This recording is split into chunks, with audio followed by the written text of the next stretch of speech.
retired judge, Justice Dave Smuts, to just reflect really on his work, particularly from the civil society position and the reflections and philosophical musings around the construction of our Constitution and the administration of justice under the Geingob administration. Very good morning to you, Justice, and thank you so much for making time out to join us. Good morning, yeah. Well, if we can take a step back, of course, I know we're meeting under really difficult circumstances. We would have loved to have these sort of conversations under normal circumstances, but here we are. How did the news of the president's passing reach you, and what were some of your immediate reactions to that news?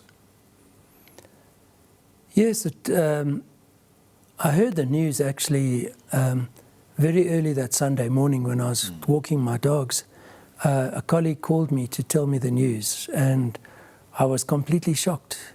It was so sudden. It was something which, although he'd announced that he was suffering from cancer, it was nothing that we expected. And so, of course, it came as a huge shock and very, very sudden, and left so many of us with a huge sense of loss. If one looks at it, just take a step back and look at your early encounters with the late president. What were some of your initial or early encounters with Hage Geingob, the man? Yes, I actually came to know him only in about 1989. I knew a lot of other people in leadership positions before that, and for some reason our paths had not crossed. I met with several of the other, like the late Theo Ben Guriab, the first president, and the late Tedipa Matenya, but our paths had not crossed. And then I met him in '89, and my late friend Anton Naboski very badly wanted me also to meet him because he was so impressed with him. And so I did, yes, I met him in 1989, and at the time when he was going to be put in an incredibly important position as heading the Constituent Assembly's Constitutional Committee. And it's from that time that I've really gained a lot of respect for him, and particularly because of his seminal leadership role in ensuring that we got the Constitution we have, and in such an incredibly short space of time. I was completely overwhelmed by the fact that in about 6 weeks, flat, that committee had thrashed out a constitution which completely stands the test of time. And they did it incredibly well in such a short space of time. And this, I think, had a lot to do with his leadership. It was unanimously adopted. And the way he ran that, and the way in which he steered those deliberations to embrace democratic and the constitutional values which you find in our Constitution is really impressive, and I think that will be his lasting legacy for the country. Looking at that as well, of course, particularly during the time you were practicing as a human rights lawyer, reflect on the importance of the inclusion of Chapter 3 in the Constitution and the kind of importance that has been given. Of course, you can't just change it according to the whims of, or have some arbitrary decision to change any of the rights that are provided and freedoms in there. Reflect a little bit on the importance of including it in the way it was provided through Resolution 435 and the sanctity that it carries, Chapter 3, in the respect for human rights. Yes. That chapter is of pivotal importance to the Constitution. It enshrines basic rights, and as you've indicated in your question, it cannot be amended. You can't amend it to detract from those rights. And those are very powerful provisions in a constitution, because often constitutions can be adopted and can sound and read very well, but when there's a little bit of stress and tension, they get amended, and a lot of the rights which are given in the Constitution are taken away. You can't take away those rights. And I think that's one of the most important provisions in the Constitution. And it was really incredibly important for the country coming from a history where human rights were so badly abused, where you had massive detention without trial, and you had just the overwhelming abuse of human rights. And that was in the 80s. But even before that, if you look at the history of the country, even in the earlier colonial time, where there was land and other forms of deprivation, and treating of people as completely second-class, third-class citizens, really, that provision in the Constitution was important to enshrine equality, liberty, and those kind of rights was an enormously important part of the Constitution, and it remains so. I want to draw some attention, of course, to certain provisions of the Constitution, particularly Article 11 and Article 12. As a human rights lawyer, you had to deal with a lot of issues around arbitrary arrest, detention, etc., etc. Talk to us around the thinking of the Constituent Assembly in terms of the way they constructed Article 11 and 12, where the presumption of innocence, of course, is the major consideration, and things such as arbitrary detention is really dealt with. Yes, detention.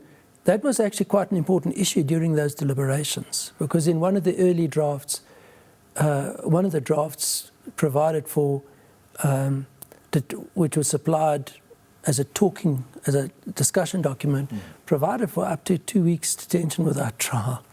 And so before the 48 hours we have now, it used to be 2 weeks. No, it wasn't 2 weeks. It was never 2 weeks. It was often indefinite detention without trial. Under the Terrorism Act, even under the old AG9, many people in this country of my age and more will remember it was up to 30 days, which could be extended by the Administrator General indefinitely. And people often held for years without trial and without access to their family members, without access to lawyers. That's what happened. Now, in one of the drafts that served before the Constituent Assembly, it was 14 days was detention without trial. And I was certainly very much opposed to that. I felt that it was extremely important for us to make a complete break from the past and have no detention without trial. You just have what you have in most Western democracies. You have in most criminal justice systems which work where you have a balancing of rights. You do have a period of up to 48 hours where people can be detained after they've been arrested, but then they have to be brought before court. And that's what we've got in our Constitution, and that's what you'll find in many countries in the world. But it wasn't a given. There was some discussion that there should be some reservation of detention without trial with up to 2 weeks. And fortunately, under the late President's leadership, that was soon dropped in the deliberations. It was dropped, and it was decided there'd be no detention without trial, except when there's been a state of emergency which is declared. And even then, when a state of emergency is declared, there were some protective provisions there that a state of emergency couldn't just be declared in the opinion of a specific president. It would have to be something which could be tested in a court of law. So there were very important provisions there that protected people, and that was critical to make that break from our past where people's rights were trampled on, to have a new system where you did not have that experience. And of course you mentioned 12, and that's the right to a fair trial. Fair trial, yes. Because a lot of the cases, my clients with the political offences, there were all sorts of presumptions of guilt, not innocence, that our clients had to face in those proceedings. And that was all done away with. It was even done away with during 435, but it was important in the Constitution to say none of that in the future. You are presumed innocent. Until you're actually brought before a competent court of law. And that competent, if one looks at that as well, many people reflect on it and say that if you read the two provisions, of course, the entirety of and the spirit of what the Constitution provides for, that fair trial also comes with the support of legal aid. And that's where, of course, it enters the conversation around the Legal Assistance Center, et cetera, et cetera. Talk to us about the importance of the state also providing legal aid for people to be able to defend themselves in front of court, or to have a competent lawyer defend themselves, being paid for by the state through legal aid and other support. Yeah, that's a very important component of a right to a fair trial. It's also the right to be represented, and especially in serious cases to have someone actually represent you. Unfortunately, it's not a reality in practice for so many people who come before the courts, especially in the magistrates' courts, but in cases that are where serious crimes are involved. The more serious crimes are involved, which would involve the potential of a long period of imprisonment if you're found guilty, you then are entitled to be legally represented. We would like to see, and I'm sure the Minister also would have said this if you'd asked her, we'd like to see more legal aid being granted. We'd like to see that budget being bigger so that you'd find more and more people would have access to legal representation during proceedings. But at this stage, it is a right which is entrenched by the Constitution and was interpreted by the Supreme Court. You remember the time of the treason trialists, the Supreme Court said, and where it says very serious offence, people are entitled to be legally represented. And the Legal Assistance Center, of course, you're also one of the founders of the Legal Assistance Center. Reflect on the role of the center at that time, and what were some of the major issues that you had to deal with under the Geingob administration as the Prime Minister? Well, the center was set up before independence, and it was set up to address the human rights abuses happening in the country, and particularly in the far north of the country where the abuses were the most rampant. And the centre was set up to address those at a time when there was very little prospect of actually the implementation of 435 and independence.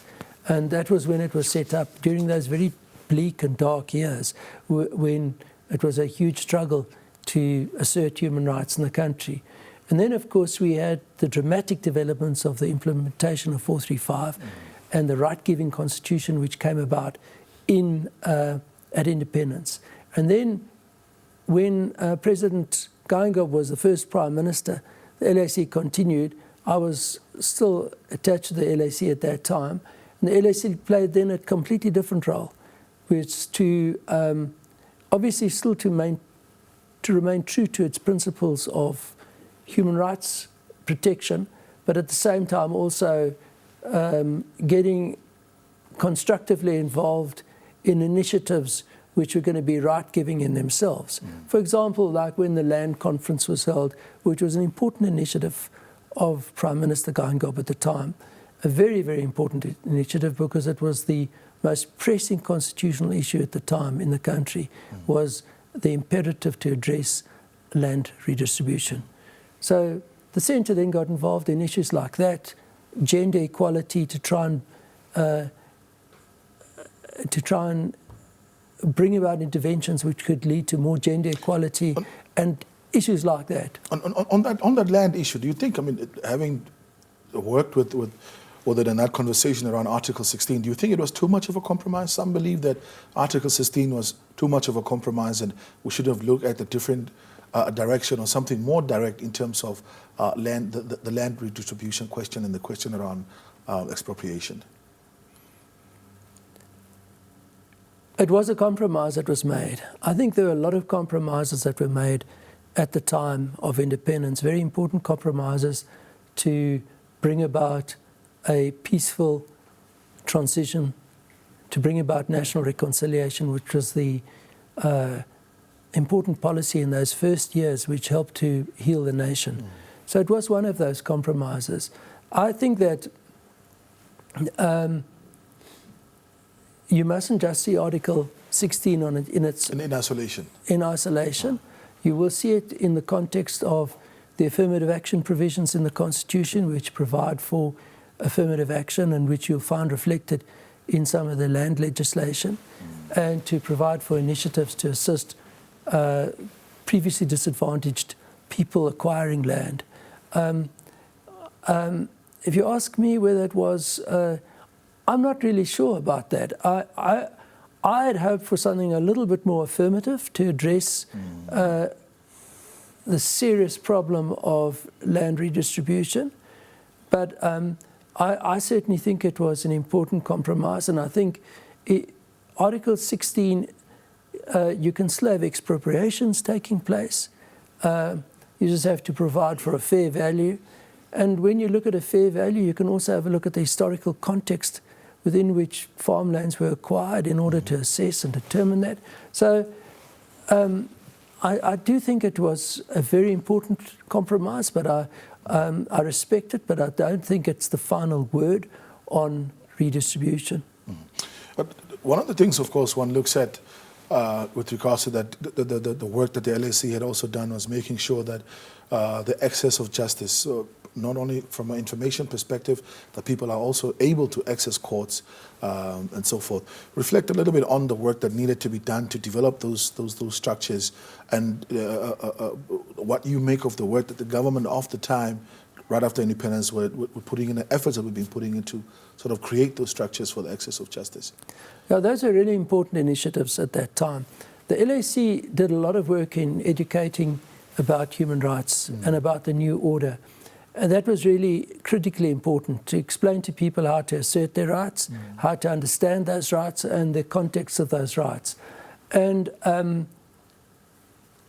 gender equality really has been a very important issue in the country following independence because of the inequality that you had before that. But what also happened within government was that under the new administration, and especially with President Geingob as Prime Minister at the time, had a lot to do with setting up a lot of the structures within government as Prime Minister. There was a lot of setting up of structures in order to make government more accessible and work better for the people. So there were a lot of initiatives at that time, and the LAC in many instances also worked quite closely with government in order to try and assist people in asserting rights and understanding what they were. In terms of that, I think one of the most important things that he also spoke about always was the issue around transparency and accountability and the independence of the institutions. Reflect on your time, of course, as a justice, and in terms of the independence of the judiciary in the function of your work. Yeah, that's key. The starting point is that the very first sentence in the Constitution really is that the adherence to that the Constitution is based upon the rule of law and the principles of democracy.